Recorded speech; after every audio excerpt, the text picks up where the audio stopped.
Okay, so since the YouTube algorithm seems to like it, ta-da, the pistol is empty, no magazine. Okay, now we can get on the third day.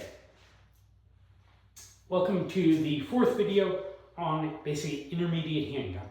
I previously did a series on handgun basics, targeting people who've never shot a gun before. This time we're going over a little more advanced stuff, not actually advanced, we'll call it intermediate. But these are techniques frankly, that people have asked me about. We're going to talk about how to shoot one-handed. Now, in general, you don't want to do that. You want to shoot with two hands. It's going to be more stable. You're going to have more strength up there holding like when you recoil, this hand on that front strap is going to resist the recoil impulse, keep your gun more stable.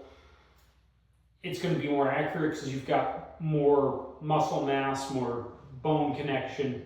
Really, the bone's the important thing. To the gun to hold it. You've got all of these fingers holding the gun instead of just these in your thumb. Well, this one manipulates the trigger. So you don't want to shoot one-handed unless you absolutely have no choice.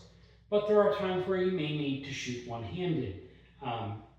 Other than IDPA competition, that will frequently have stages where you do shoot one-handed. Classifier has stuff.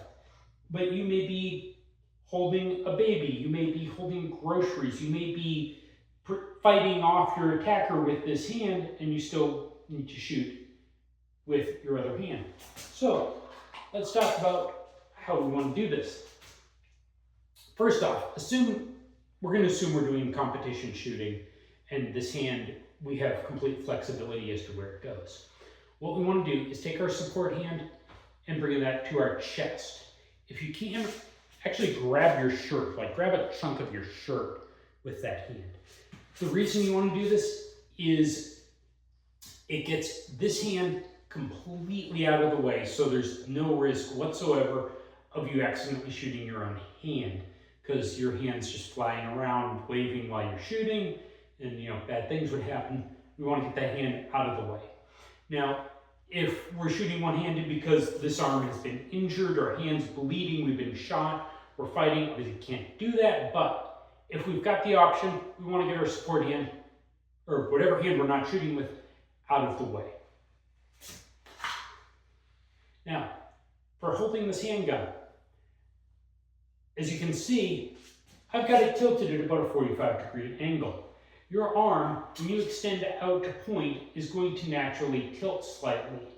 Now, if you have two hands on the gun, both of them are going to try to tilt, and you end up at the equilibrium where you're flat. But if you just have one hand, you're going to end up slightly tilted.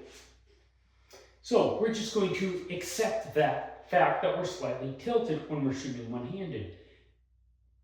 And we're just going to let the gun tilt a little inward. So on my right side, the gun tilts with the sights kind of pointing off to my left. If I'm shooting one-handed to my left hand, it tilts the other way, and my sights are pointed that way. But the idea is, either way, we're going to let the gun tilt a little. Now, you got to realize if you're shooting one-handed, you're going to be worse at controlling recoil. It's going to be less accurate. It's going to be slower. We want to avoid this whenever possible. But if we do have to shoot one-handed, remember, get your support, whatever hand you're not shooting with, out of the way. And we're going to take this gun and tilt it a little. You can see that tilted about a 30 to 45-degree angle. We don't need to do the whole gangbanger, hold it at a 90-degree angle thing. That's just silly. But natural body mechanics are going to want to tilt the gun. Go with it.